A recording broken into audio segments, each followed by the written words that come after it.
Oh, scusate, non vi avevo visti arrivare. Cari ragazzi, benvenuti a questo nostro nuovo appuntamento. Oggi parleremo di Irving Berlin, di Bing Crosby e della invenzione del bianco Natale.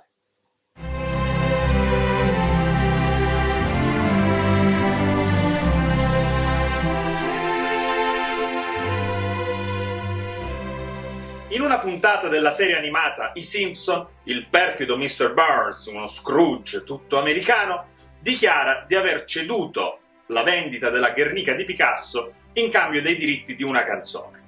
Fortunatamente, precisa subito, quella canzone era White Christmas e mi ha fruttato milioni di dollari.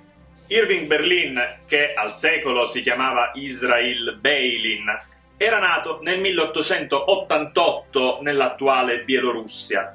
Il padre, che in patria faceva il cantore nella sinagoga, infatti la famiglia aveva un'origine ebraica, erano di fede ebraica, il padre, dicevo, decise di trasferirsi quando Israel era molto piccolo in America per sfuggire a un pogrom. In America, Israel, che aveva sempre mostrato una certa propensione alla musica, un certo talento musicale, non faticò a inserirsi nell'ambiente di Tim Panalley e nell'ambiente delle song per i musical. Lo abbiamo già accennato in un nostro precedente incontro dedicato proprio al musical.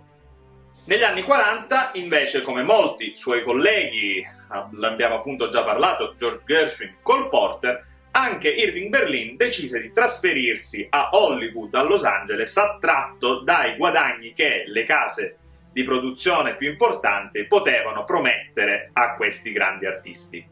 Una mattina del 1942 Berlin entrò in ufficio e disse alla sua segretaria: «Stanotte ho scritto una canzone di Natale perfetta, anzi probabilmente la migliore canzone di Natale della storia». Questa affermazione, che certo tradisce un po' di immodestia da parte del compositore, può dirsi parzialmente vera.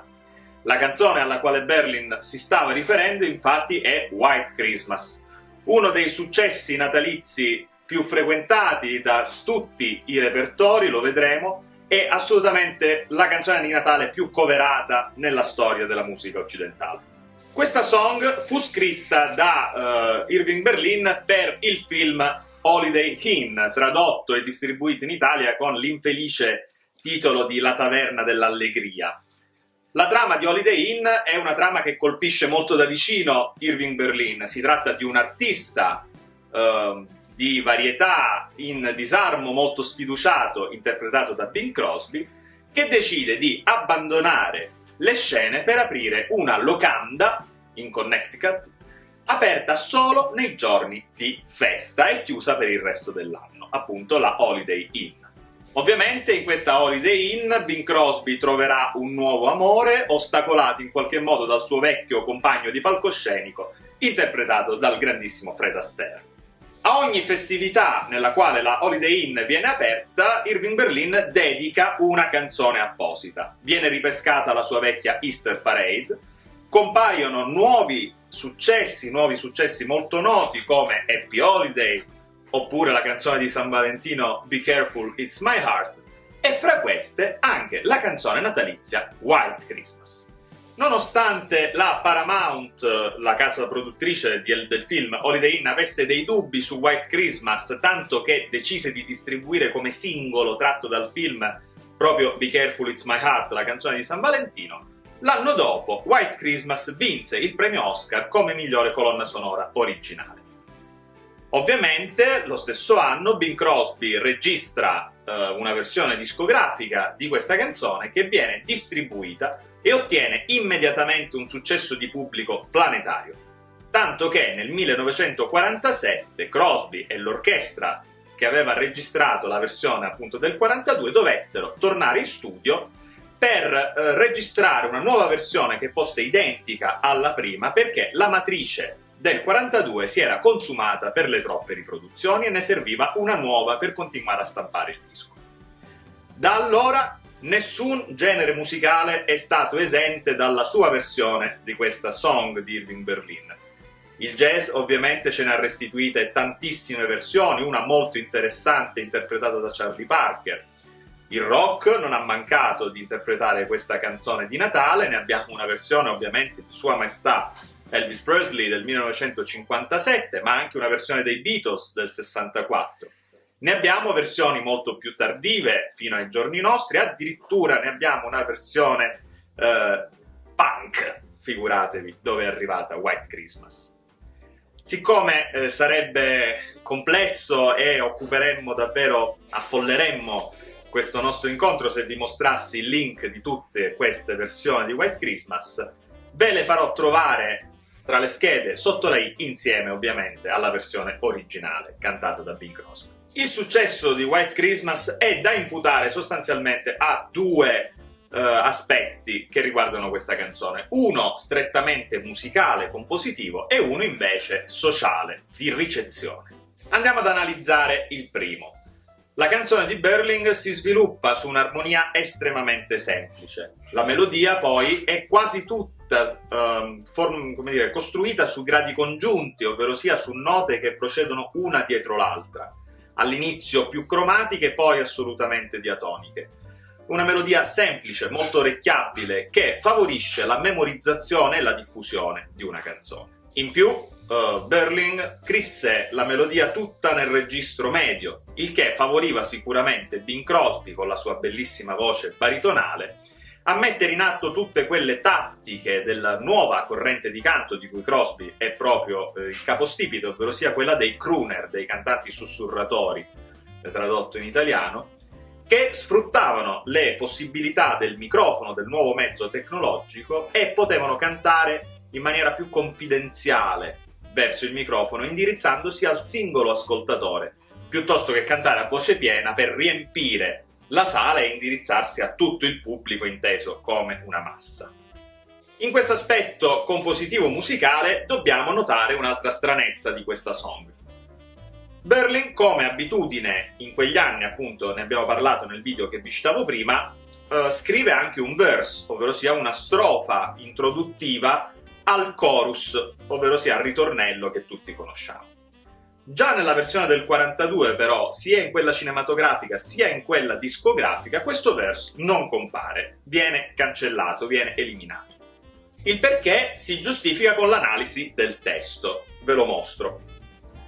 Ecco, vedete, ha una lettura rapida sia in inglese sia nella traduzione che vi affianco. Il verso di questa canzone descrive la condizione di Crosby al momento della sua scrittura, ovvero sia un uomo che deve essere evidentemente abituato a Natali innevati, come era Berlin, che veniva dalla Bielorussia, che si trova invece a Beverly Hills, dove a Natale ondeggiano le palme, gli aranci producono i loro frutti, c'è caldo, ci sono 24 gradi e così via, per cui il protagonista della canzone introduce così e poi nel chorus ci racconta che sogna un Natale con la neve come quelli che viveva da bambino. Se questo verse poteva anche funzionare dal punto di vista così compositivo, musicale, non funzionava nella realizzazione cinematografica. La pellicola infatti è ambientata fra Manhattan e il Connecticut, ovvero sia posti dove d'inverno fa la neve tutti gli anni, per cui chiaramente non avrebbe avuto senso. Berling stesso suggerì a Crosby di eliminare il verse anche nella registrazione discografica, che doveva essere legata a quella invece eseguita sullo schermo, e pertanto così White Christmas ci venne restituita. L'autorità di Crosby come cantante, come interprete, fu talmente forte che il verse non venne eseguito per anni. Abbiamo registrazioni di questa song cantata con il verse iniziale solo negli ultimi anni. Le prime compaiono fra gli anni 70 e gli anni 90 e rimangono comunque dei casi decisamente isolati. Veniamo adesso al motivo sociale. Nel 1941 il Giappone aveva attaccato gli Stati Uniti bombardando con i propri kamikaze le navi attraccate nella baia di Pearl Harbor. L'America entrava nella Seconda Guerra Mondiale.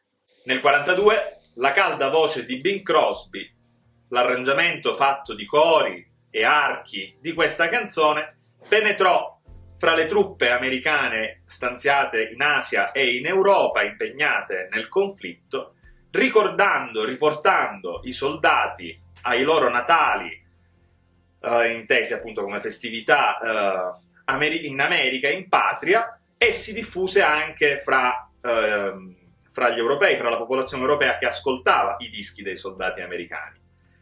Quella musica era fatta come la marmellata di mirtilli, come il tacchino ripieno, come le case decorate, come la neve che negli Stati Uniti del Nord non manca mai a Natale. Una neve che scende lieve, come dice Filibello nella sua traduzione italiana del testo. Insomma, in qualche modo questa song di Berlin ricordava ai soldati lontani casa, un ambiente familiare, un ambiente intimo, e a questo è dovuto il suo successo.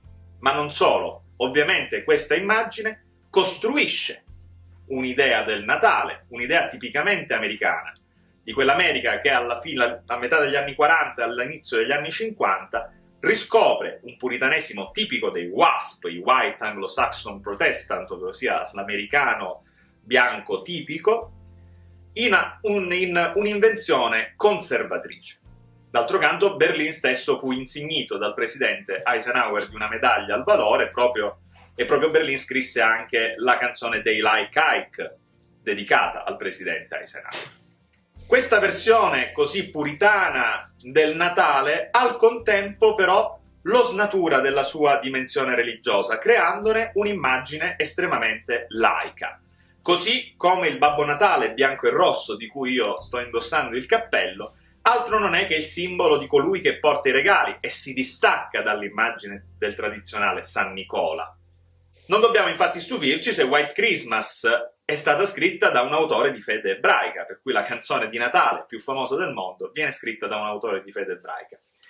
È una canzone che appunto laicizza in qualche modo la festività, tanto che Philip Roth scrive in uno dei suoi romanzi, adesso cito un po' a memoria, non me ne vorrete se sono impreciso, ma dice: se un po' di neve può servire a rompere un'inimicizia secolare fra il mio popolo e il Natale, è bene che nevichi pure, nevichi.